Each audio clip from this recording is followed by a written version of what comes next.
What's up, y'all? It's your boy Steph, back with another reaction. Happy New Year's Eve 2018. I'm turned up right now. I'm in a good mood. So, unfortunately, I went through those 10 videos I had recorded about a week and a half ago for the Christmas season. Those 3 Christmas horror stories I did, and those other 7 videos I recorded. I uploaded the last one yesterday, which is I think something has been following me tonight. It'll get me, or something. I think I butchered the title, but something along those lines. It was a video by Creepypasta Jr. Unfortunately, I didn't know I was going to go through the videos that fast. So now I have to sit and make a couple more. I'm probably going to make between 7 or 10 more so I can chill for the beginning of the year at least.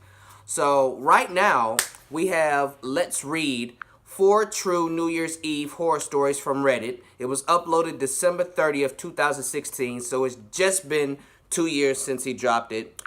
Down in the description will be a link to Let's Read's channel along with the link to this original video. Without further ado, let's get into it.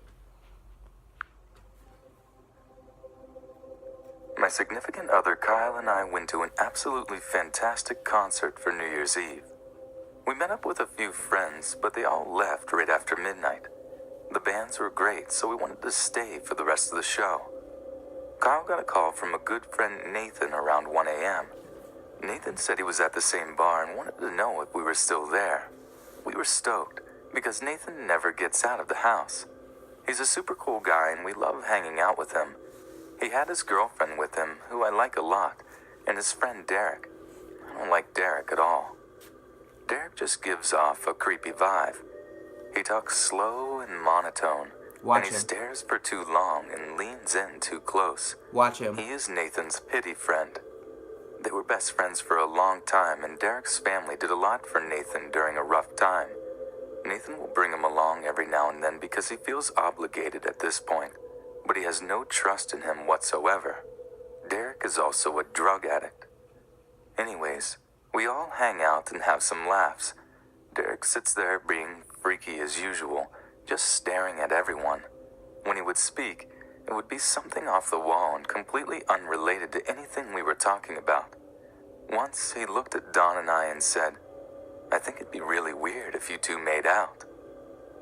Okay, yeah, it would be weird. We ignored him and kept having fun. I leave. The bar closed down and Kyle asked him if they wanted to come to our house and have some more drinks and play foosball and Tekken. I was a little annoyed because he didn't okay this with me first and I was ready for bed.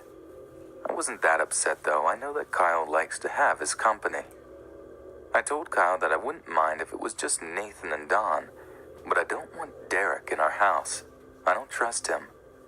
Kyle brushes it off and says, "What's the worst that can happen? He'll be fine. He's just weird." Never asked that question. Well, when we were all leaving, we had to wait for Derek in the parking lot for the longest time. Turns out he was waiting outside the door of the bar and trying to get to any girl to come with him, bribing them with free pills. What? I got mad and said, "What makes you think it's okay to invite random people to my house?" He just laughed. We get to my house, and he sits on the couch beside me. He keeps poking, and when I ask him what he wants, he just stares at me for about 10 seconds before saying, "What's up?" I started ignoring him. He continued to poke and even tried to tickle my feet. What? I wouldn't even look over. Then he starts getting phone calls from people asking for pills. Wow. I went to the bathroom and he tried to follow me in there. What? I just pushed him out and locked the door, and he continued to knock. After this, he starts trying to get Nathan and Dawn to take him home, which was about 45 minutes away, and it's now already 4 a.m. They tell him no way, and they agree that he was staying with them. They actually only live about 10 minutes away, and they both wanted to go home to sleep in their own bed. You might have to give him the hands. He didn't want to go to their house. He either wanted to go home or stay at my house. What? He started whining and telling me that I had to convince them to stay, and I told him no. Nah. He started to say that Dawn had drank too much to drive. The girl had 1 beer the entire night. That ain't shit. When they were going to leave, Derek comes back in and says he needs to use the bathroom. Kyle is overly trusting of people and doesn't pay attention to weird behavior. Naive. I am the opposite, so I was keeping an eye on Derek. Right. I caught him going through my prescription bottles. They were nothing but antibiotics, but it pissed me off that he was trying to steal from us anyways. I told him he needed to leave immediately. Fuck him up. He then stood in our kitchen, refusing to leave, just staring at us. I said that they were waiting on him, and he needed to go with them immediately. He kept staring and said, "Don't you remember that time I gave you guys a ride? Well, make it even. You either convince him to stay, or I stay here and y'all take me home." No way. He gave us a ride home when we had a flat once, and we lived 2 blocks apart at the time. What? We are not going 45 minutes away to take a weirdo home that's refusing to leave That's for not reasons unknown. That's not even. He kept saying that Don was drunk.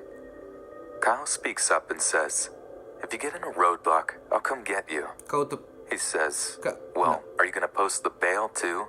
Because we're your responsibility now." Call the police. I'm beyond frustrated at this point and told Kyle, "You invited them. Now get rid of him." I went and sat on the couch. Derek continued to stand there and stare at Kyle. Kyle, normally passive, is getting angry and telling him it's time for him to go. It is. And that we aren't taking him home or convincing anyone to stay. Derek says that he's not leaving, so he has to do one or the other. Kyle finally went outside and got Nathan to come and literally drag Derek to his car. Nathan had apologized profusely and says that he isn't bringing Derek around anymore, Hell no. which I'm thankful for, and thankful that we didn't allow him to spend the night, because who knows what he would have done once we fell asleep. Would have either beat his ass or shot him. You gonna leave my house. Dead or alive. I was invited to a party on New Year's Eve, and a couple that are my friends were invited too. Since the guy knew the way to the party and I didn't, and they live about 20 minutes from me driving, I gave them a ride. It was a nice party with 15 friends, and we spent the night okay. But in the morning, even though that our friend had told us we could sleep at his house and drive home when we woke up, we still decided it was time to go home. This was around 5:30 a.m.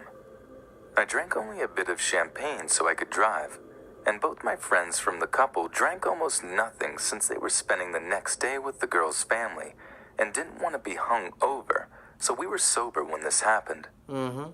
We said our goodbyes and got out of the house. We know that the area is known for having pretty sketchy characters, but the car was a 2-minute walk from the house and we didn't expect to get in trouble. Expect. We were wrong.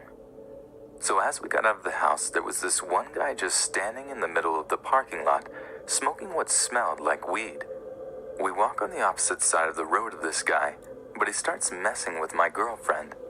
She's really pretty, so guys usually stare and she's used to it.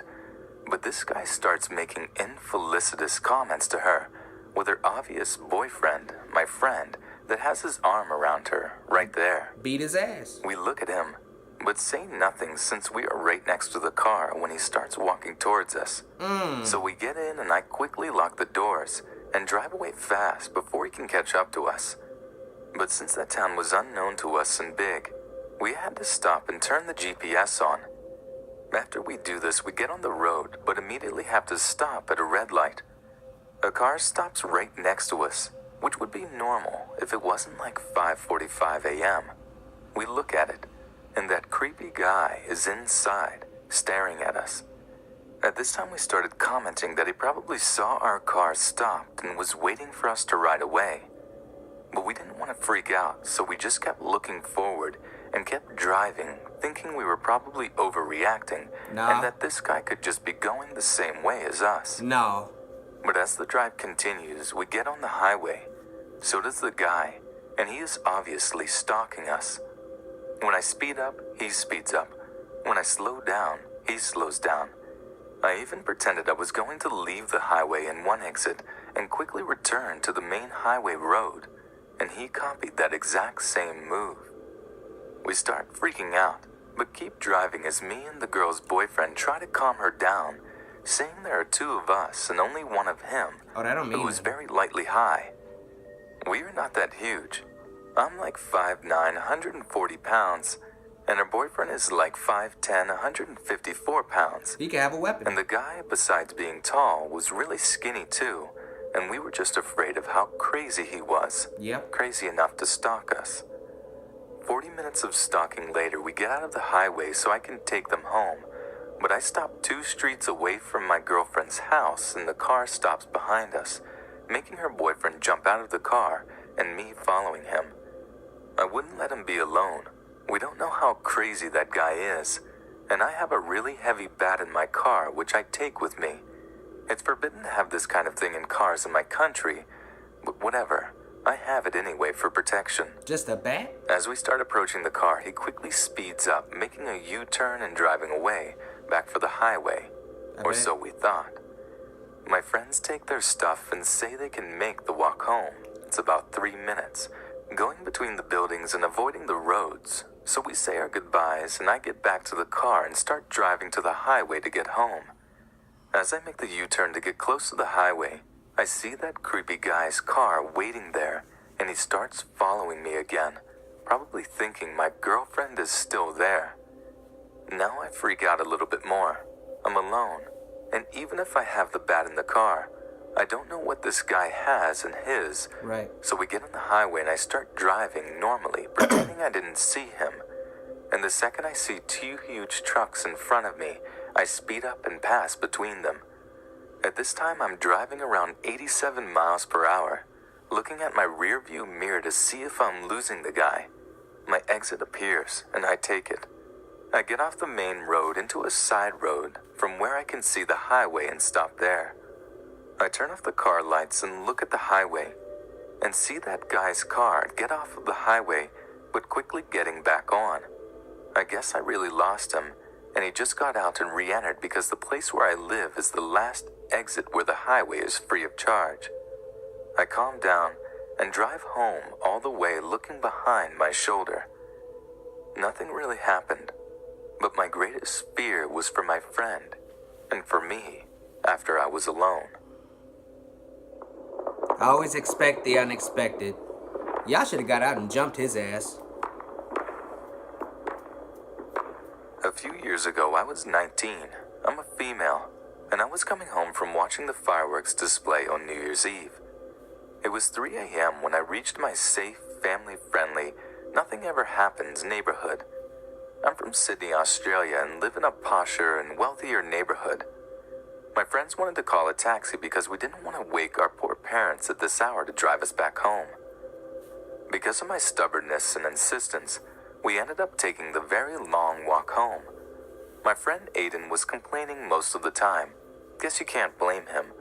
Rowan was just silent and compliant. I was cheerful. When we reached almost my street, we split ways. The guys continued on their very long way home, much longer than mine, and I continued on mine. When I passed a little cake shop, I noticed a guy across the street. I only looked at him briefly, but something in the way he quickly looked up at me, almost in interest, caught my attention.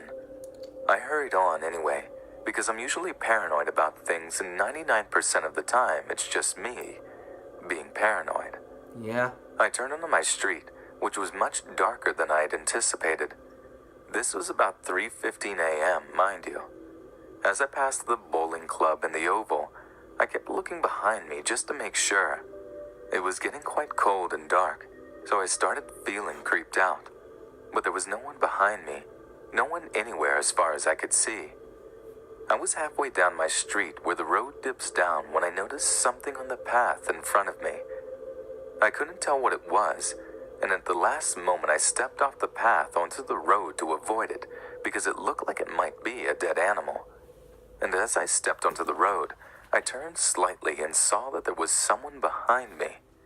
They weren't too close, but they weren't too far away either. And I remember my heart leapt into my throat because I hadn't seen them before. And for them to have gotten that close in that short space of time, something about it didn't sit well with me. Hell no. I couldn't see who it was, nor could I tell if it was male or female, because it was just a black figure to me. It was a very brief glimpse. I was scared though, so I whipped out my phone and started to call Aiden. I kept calling him, but silly Vodafone wouldn't connect me to him, so I tried to call Rowan, but he wouldn't pick up. I kept this up at least 5 times, getting increasingly anxious but not daring to look behind me to see if he was still there. I'm glad I didn't, actually. I think I would have really freaked out if I'd confirmed it. By that time I reached my driveway, and I hurried up it, thinking I was safe. But as I was halfway up, I looked over my shoulder again, just really quickly, and saw the figure there. The way I explain this next bit is really confused and muddled, because on the one hand, it may have looked like he was merely passing my driveway, but on the other hand, I am much more certain that it looked like he was just about to step onto the driveway, as if to walk up. And at that precise moment that I thought that, it occurred to me that he might be my brother Jonathan, because no one else would bother walking up my driveway. Even if some guy was following me, it never occurred to me that he would really go to the lengths of going up the driveway as well. Okay. I thought I was completely safe because I had the advantage of my house close by when he started following me. However, something about the build of this figure didn't seem like Jonathan to me, so I hurried on in anyways. My beautiful, wonderful, amazing mother had stayed up to wait for me, and I am so glad, because she opened the door for me as soon as I knocked. I hate to imagine what would have happened if I had to wait for a while. I went inside, but I left the second door open and the outside light on because I thought, Jonathan might be coming in any second now. But Mom was like, you can turn them off. Your brother came back 2 hours ago. I did get a little creeped out then, but I just dismissed the thought because we are so quick to think we are always so safe. Closed the door, shut the light, and went to get a drink of water. Mom went to bed. I went to my room to grab my clothes and then went to the bathroom to take a shower. I switched off the living room lights. This is sort of funny now that I think about it. Before I took a shower, I replied back to a message from Aiden, who was asking if I was home safe yet. I demanded to know why he hadn't picked up his phone, and then told him that I was creeped out for a few minutes, but I was okay now. Then as I showered, I actually thought about that figure.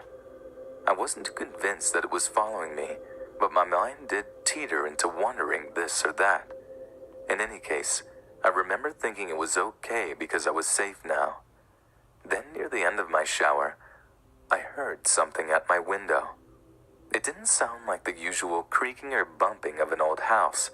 The way I described it to other people was like the sound of someone resting their hands against the window to steady themselves.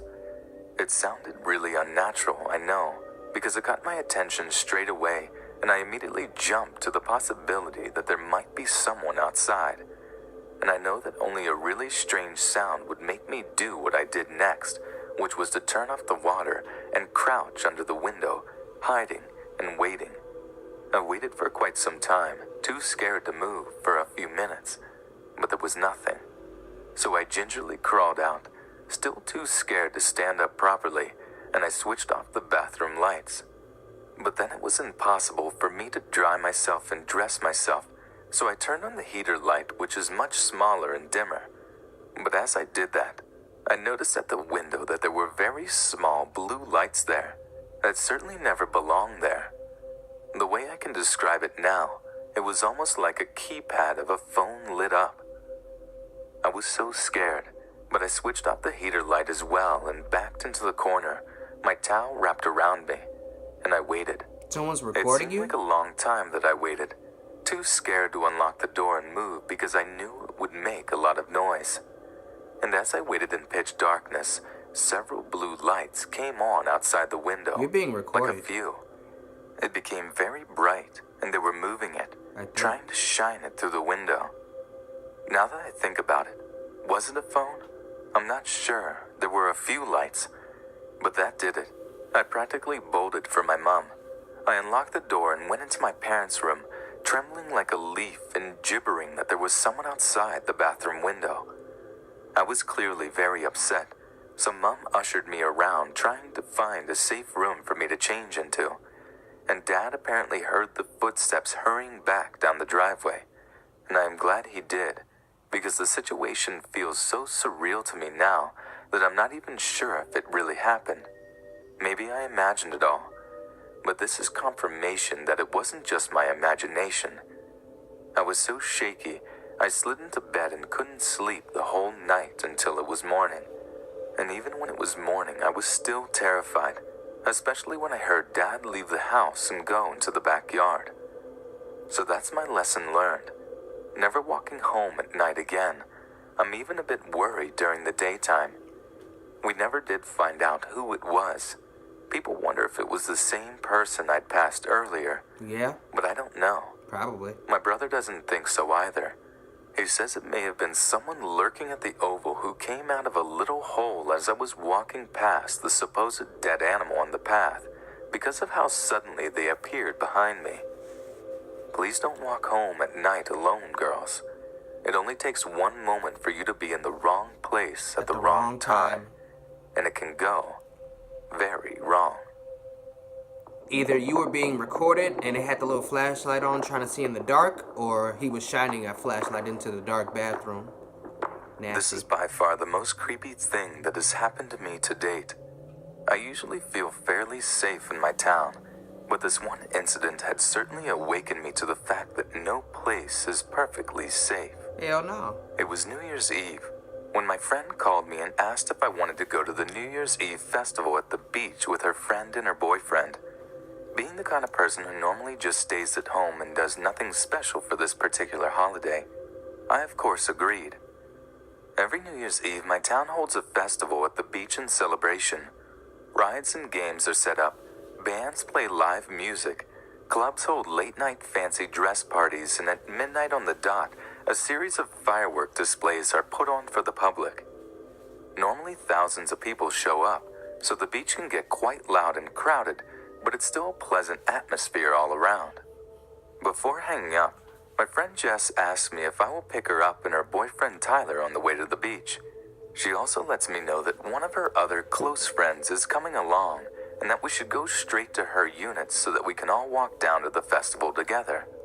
I tell Jess no problem and then get ready to go. In about half an hour, I'm ready. I don't yet have my license, so I asked my dad if he would pick up my friends and drop us all off. He agreed. It only takes about 3 minutes to drive to my friend's place, and then a further 10 minutes to drive to my other friend's unit. My other friend Haley lives in a small 2-bedroom unit with her mother.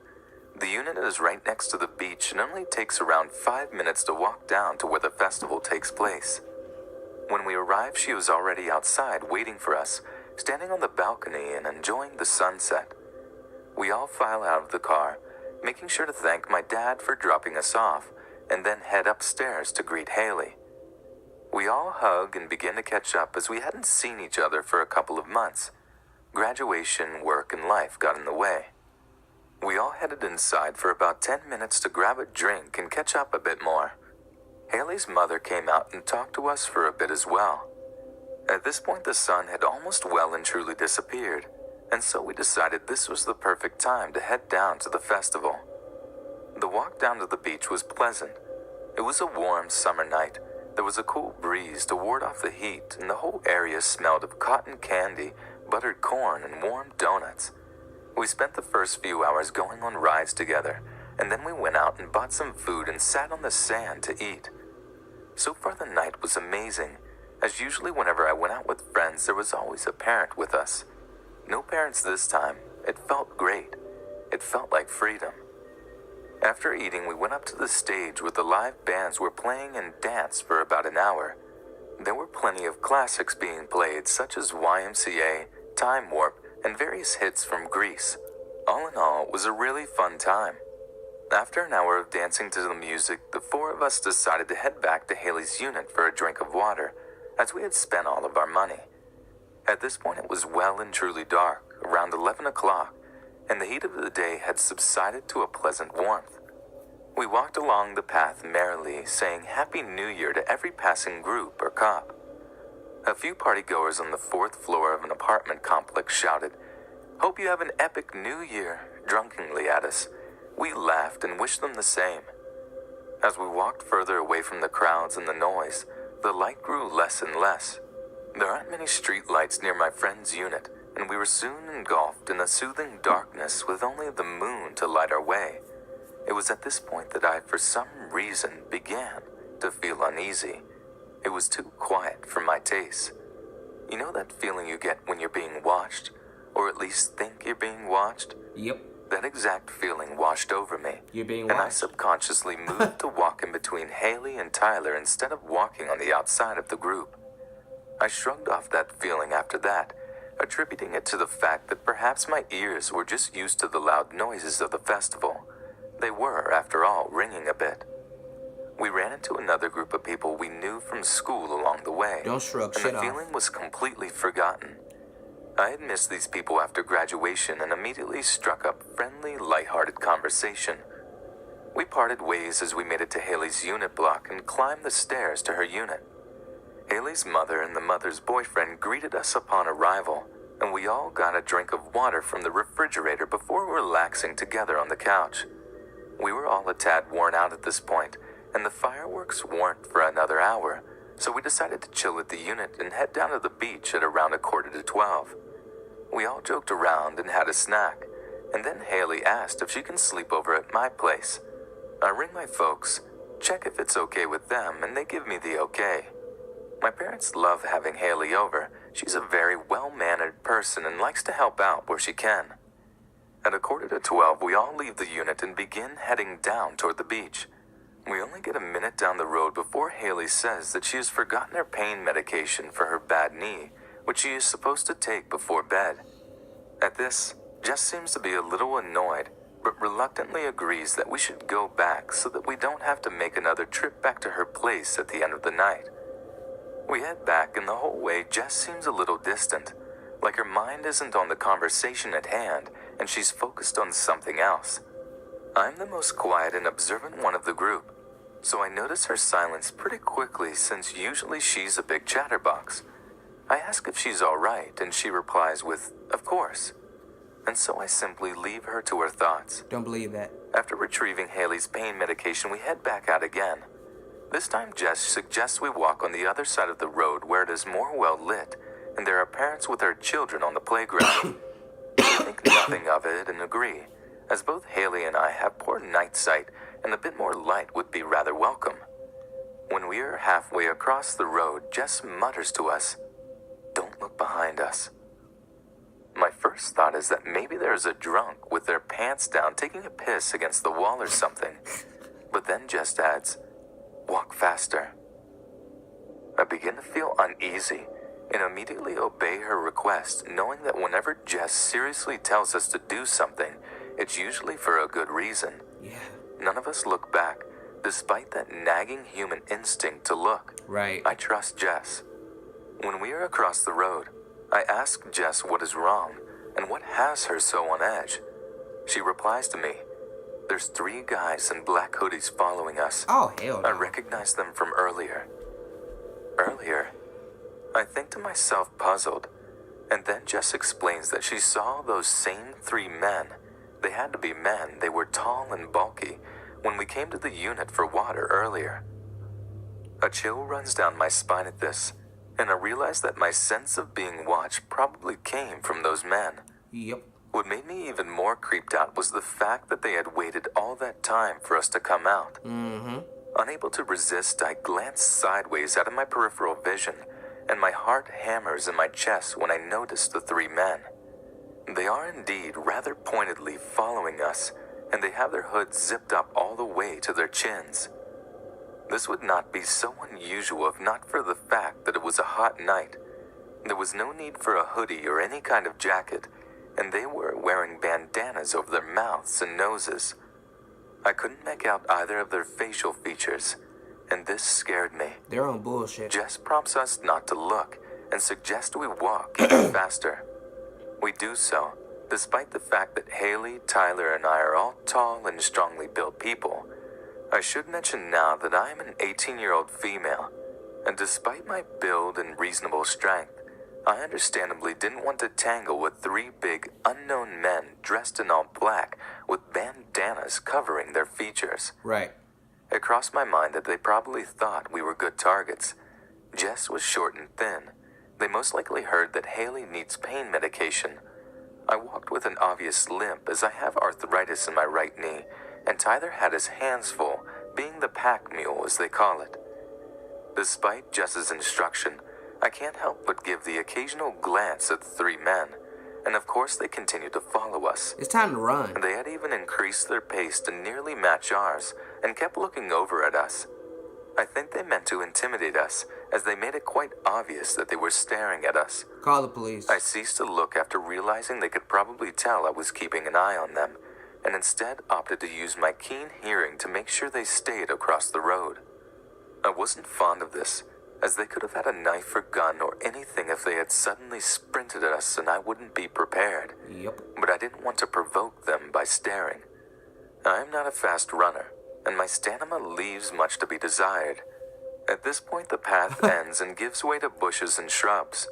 The bushland is quite easy to go around, but doing so would mean moving closer to the unknown men following us. None of us wanted to do that, so we all make an unspoken agreement to take a shortcut through the bushes. The bushland doesn't go on for very long, and would take us straight to the festival where we could quite possibly lose these men. We head into the bushes, taking care to stay together and watch for snakes, as summer's the season when snakes like to come out most. Especially at the Beast, it's Snake City. About halfway through, we all recognize the sound of dried grass and leaves crunching underfoot. Then we hear rapid and heavy footsteps. Run. We all broke into a sprint, not daring to look back at this point. We didn't have to look to know these men were chasing us, and their confidence at going after 4 fully grown teenagers pretty much assured me that they were armed with weapons of some sort. Yep. We were not armed with anything, and quite frankly, we were all so spooked that we couldn't think straight. Our only instinct was to run as fast as possible. Definitely. We made it out of the bushland together, raced across the car park, and slowed to a jog when we reached the crowds.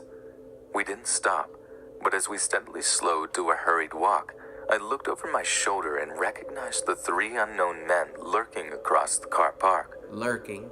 Moonlight glinted off the surface of a metallic object in the taller one's hand, and I immediately fell ill. We hurried down to where the biggest crowd was, gathered on the sand in preparation for the fireworks. Picking a spot between 2 large groups, we settled down and caught our breaths. Funnily enough, all 4 of us have asthma, which we often joke about, saying that we found each other and bonded because of it. Oh, wow. And we were all panting quite heavily. It's not funny. Tyler and I have it a bit worse than Haley and Jess, and you could hear us wheezing as we panted. Soon the fireworks started, and we had all calmed enough to somewhat enjoy them, although the unknown men were still in the back of our minds. Our original plan had been to leave before the fireworks were finished, so that we could avoid the big crowds, but instead we opted to leave with the crowds. We walked down the road to the bigger car park where my dad was going to pick us up, making sure to stay around people. When we reached the car park, I called my dad, and he said that he would be there to pick us up in around 10 minutes. After hanging up, I sat on the side of the path with my friends and waited. 5 minutes passed, and, bored, I decided to look around as there were still many bustling crowds making their way to their cars. There was a bit of a traffic jam too, as many cars were trying to leave at the same time. Yep. I looked across the road and realized with a jolt that 3 men in the black hoodies were there, half hidden behind a tree where there was no light. Even though I couldn't see their eyes, I could tell they were staring right back. They knew I'd spotted them. The taller one discreetly showed his knife, waving it a little as if to taunt me. Then he raised it to his throat and made a slow mock slicing motion. I quickly told my friends and we moved to a different spot, making sure to stay in the light and stay in sight of people. My dad arrived soon after, and we all quickly climbed into the car. That's cliche. None of us spoke a word of what happened, and since then I haven't had any issues with anyone following me or my friends. It still gives me the creeps though. Whoever those men were, their intentions could not have been good. Hell no. He flashed a knife at you. What you mean? My problem is almost everyone in this video Whatever happened to calling the police?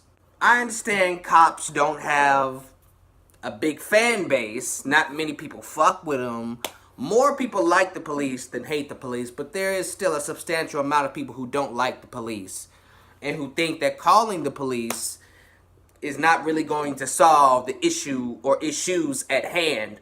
But, excuse me. But in situations like this, when your life is on the line, bro, come on, man. You gotta call them up. I don't give a fuck how hood you are, how tough you are, how much you hate them. I would rather hate the police, even though I'm going to be one pretty soon. I would rather hate the police and call them to save my life other than, my hate, overwhelming my common sense and I getting fucked up or killed, because I didn't decide to call them. There is a point where common sense should override every other feeling in your body, every other emotion in your body. That flight or fight shit, man, it's so real, you just don't understand it. Always expect the unexpected. Always. You go in hoping for the best, but planning for the worst. That's just how it is. And I'm so glad that I'm antisocial because, I have a few friends, but it's literally a handful. But I have so many instincts that go off when I'm in certain situations. Like I've explained in many videos before, I'm always aware of my surroundings. All the time. I go to a gas station or I go to a store, there's dudes or there's people outside talking. You're automatically suspect to me. Now that doesn't make me paranoid. That just means, my guard is up. Paranoid is when you won't even go into the fucking store, like without your weapon or without someone else with you because you see so many people standing outside. I'm still gonna go in and handle my business. I don't give a fuck of you right there. I'm going to be on guard. I will, look out the side of my eye from time to time if I'm in close proximity to you to make sure you're not doing any unusual movements behind me or close to me. But otherwise, dude, fuck you. I'm always aware. Everybody's suspect to me. Unless we sit down and have a full-fledged conversation, I have no reason to believe that you won't do something. You're suspect. I don't care if you're black, white, whatever color you are. Anybody could do something to you. I don't put anything past nobody. Not even loved ones. Hell, family will do you dirtier than the strangers on the street. This is a little longer. But hey, like I said, I always toss in a longer video from time to time. But it's New Year's Eve, 2018, bitch. I'm turned up. And I'm all by myself. And that is perfectly fine. After I record all of these reactions, how many ever I'm going to do is going to be between 7 and 10. I'm taking my ass to Subway. Getting me a spicy Italian footlong deluxe. Smash on that. Chill for a while, might catch a nap, because by the time I get done with all these reactions, it'll be about 1 or 2 o'clock in the afternoon. Chill for a while after I got my Subway and ate already. And then I'm going to go and I'm going to get me a JJ's Pizza from out in Hobart, because that shit is on point. So that's how I'm turning up. And it's all by myself. But that is it for this video, y'all. If you like my reaction, like the video, comment on the video, and share the video. And if you really liked it, subscribe to my channel. Tap that bell icon so you will be notified every time I drop new content, which I do on a weekly basis. That is all I got for y'all this time around. Your boy Steph is out.